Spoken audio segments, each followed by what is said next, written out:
Okay तो दोस्तों चलिए अब नेक्स्ट क्वेश्चन की ओर बढ़ते हैं। यस, डिफिकल्ट क्वेश्चन से दिमाग थोड़ा हट गया रहेगा। अब वापस थोड़ा सा इजी वाले क्वेश्चन पे आते हैं, ठीक है। बीच में ही गियर शिफ्ट करते रहेंगे गाड़ी का, ठीक है। तो दोस्तों चलिए, अब यहां पर अगर आप गौर से देखोगे तो यहां पर आपको पता चलेगा कि क्वेश्चन को छोटा करने की कोई जरूरत नहीं है। That is given. चलो मुझे बताओ गिवन क्या दिया है बेटा।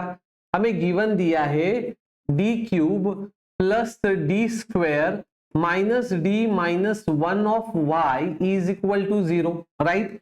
अब चलो आप लोग मुझे बताओ, इसको हम लोग क्या लिखेंगे, फंक्शन ऑफ डी, क्योंकि ये ब्रैकेट क्या होता है, ये ब्रैकेट होता है function of D of Y is equal to 0, क्योंकि ये 0 यहां पर दिया हुआ है, ठीक है। अब दोस्तों मुझे एक बात बताइए, हमारा कॉम्प्लीमेंट्री फंक्शन कैसे निकालेंगे हम लोग। चलो बताओ, कॉम्प्लीमेंट्री फंक्शन कैसे निकालते हैं। फंक्शन ऑफ डी लिखो और उसको इक्वल टू 0 करने का, खत्म, जास्त डोक्याला लोड द्यायचा नाही। तो दोस्तों फंक्शन ऑफ डी क्या है बताओ। फंक्शन ऑफ डी है D cube plus D square minus D minus 1 equal to 0। अब इसको सॉल्व कैसे करेंगे भाई साहब, पावर 3 है, पावर 3 मतलब कैलकुलेटर वाले बाबा जिंदाबाद, जास्त लोड घ्यायचा नाही। तो कैलकुलेटर पे मोड 5 4, ओके। तो 1 1 -1 -1, ठीक है। तो दोस्तों आंसर मिला 1 -1, ओके। ओ हो, तो हमें ये आंसर मिला डी का 1 और -1, इतना ही आंसर मिला यार।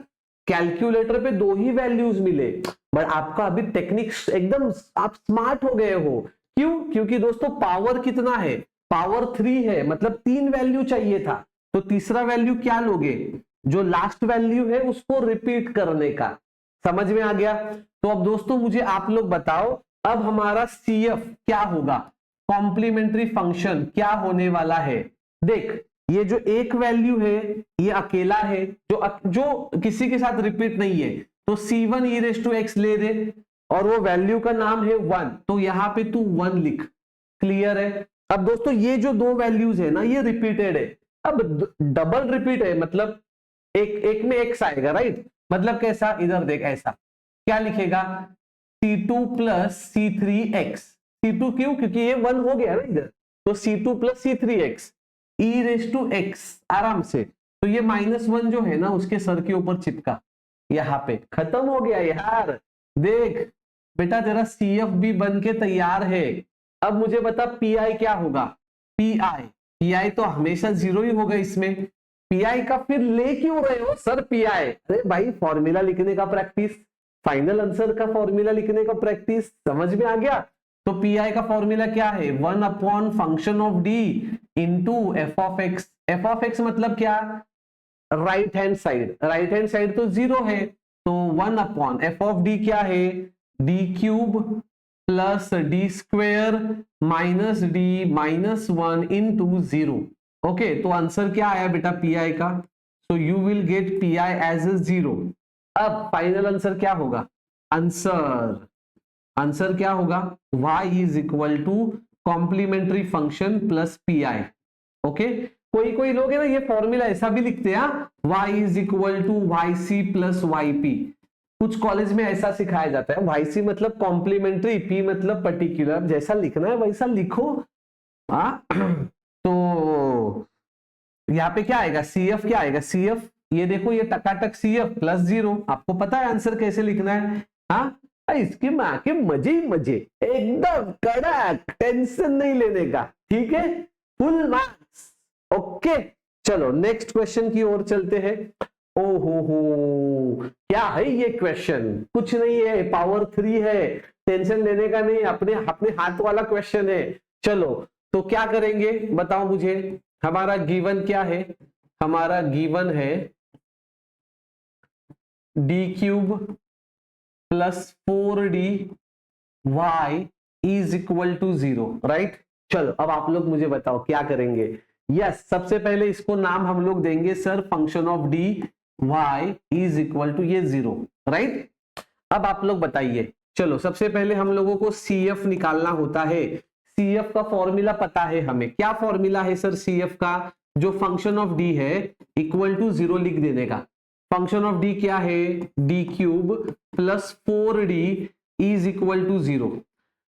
पावर 3 है, आपको पता है पावर 3 में 4 वैल्यू डालना होता है, A B C D कैलसी पे। मैं ऐसे ही जानबूझ के यहाँ पे लिख रहा हूं क्योंकि मुझे पता है अभी भी इसके अंदर कुछ ऐसे हमारे नमूने बच्चे हैं, वो बोलते साला ये A का वैल्यू 1, B का 0, C का 4, D का 0, ऐसा क्यों लिखा सर ने? क्लियर है यार? इधर देख D क्यूब है, D स्क्वायर दिख रहा है क्या? नहीं, तो 0D स्क्वायर। D दिख रहा है क्या? Yes 4D। कांस्टेंट दिख रहा है क्या? नहीं, प्लस 0 इज इक्वल टू 0। अब बता, A का वैल्यू 1 है, B का 0 है, C का 4 है, D का 0 है। टक क्लियर है? वेरी गुड, चल अच्छी बात है। मुझे पता है यार हर बच्चे इतने बेसिक्स उनके स्ट्रांग नहीं होते हैं, ठीक है? तो मोड 5 4 तो 1 डी स्क्वायर नहीं है मतलब 0, डी दिख रहा है 4 और कांस्टेंट नहीं है 0, तो आंसर मिला 2i minus 2i 0, 2i minus 2i और 0। ओके ओके ओके, तो हमें ये आंसर क्या मिला? देखो हमें ये आंसर मिला प्लस माइनस 2i और एक मिला 0। तो क्या ये बराबर है आंसर? ओके, इधर देखो 2i माइनस 2i और 0, राइट, ये आंसर मिला है।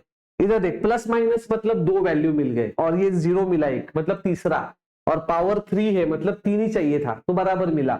अब मुझे बता, इसको कंप्लीट कर दे, इसको 0 लिखो आगे। अब आप स्मार्ट बन चुके हो, ठीक है? चलो अब आप लोग मुझे बताओ इसको सॉल्व कैसे करेंगे।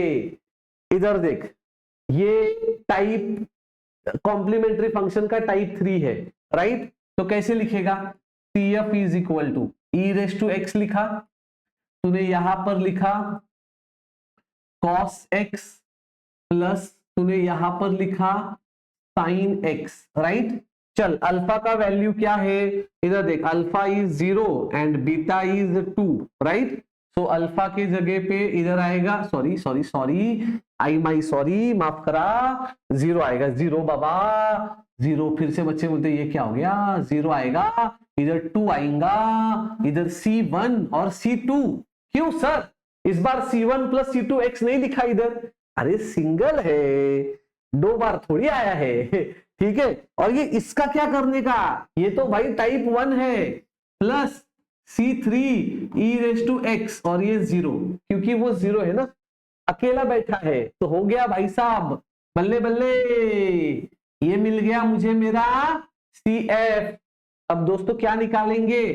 PI का फॉर्मूला तो याद हो गया है, 1 upon function of D into function of X, function of X as usual 0 है, तो 0 के साथ कुछ भी लिखोगे तो 0 आएगा, PI मिल गया 0, therefore Y is equal to CF plus PI। तो दोस्तों y क्या हो गया आपको पता है कैसे लिखना है? यस और नो बोलो, समझा या नहीं समझा? अब दोस्तों यहां पे देखो, मैंने आपको इस टाइप के कुछ क्वेश्चंस होमवर्क के लिए दिए हैं। कितने क्वेश्चंस है? टोटल 6 क्वेश्चंस है, उसके कुछ आंसर्स मैंने लिखे हैं। हो सकता है कभी लिखने में आंसर ऊपर नीचे हो गया होगा, फिर यार मुझे मैसेज मत करना सर मेरा ना यहाँ पे 0 नहीं आ रहा, मेरा यहाँ पे -1 आ रहा है। भाई तुझे कंसेप्ट पता है दाल चावल कैसे बनाना? मैंने सिखाया ना, अब तू दाल चावल ही बनाएगा, तू चिकन बिरयानी थोड़ी बनाने वाला है। तो अगर कुछ इसमें लिखने में 19-20 हुआ रहेगा तो ठीक है, ऐसा होगा तो नहीं, बट ह्यूमन एरर। अब बूढ़ा हो गया सर, ठीक है? तो समझ में आ गया, कंसेप्ट समझना जरूरी है। भावना पोचल्या का पोचल्या, विषय संपला। अब नेक्स्ट लेक्चर में हम लोग ना अब पावर 4 का सम सॉल्व करेंगे, बट सिंथेटिक डिवीजन वाला सॉल्व करेंगे, ठीक है? चलो बाय बाय।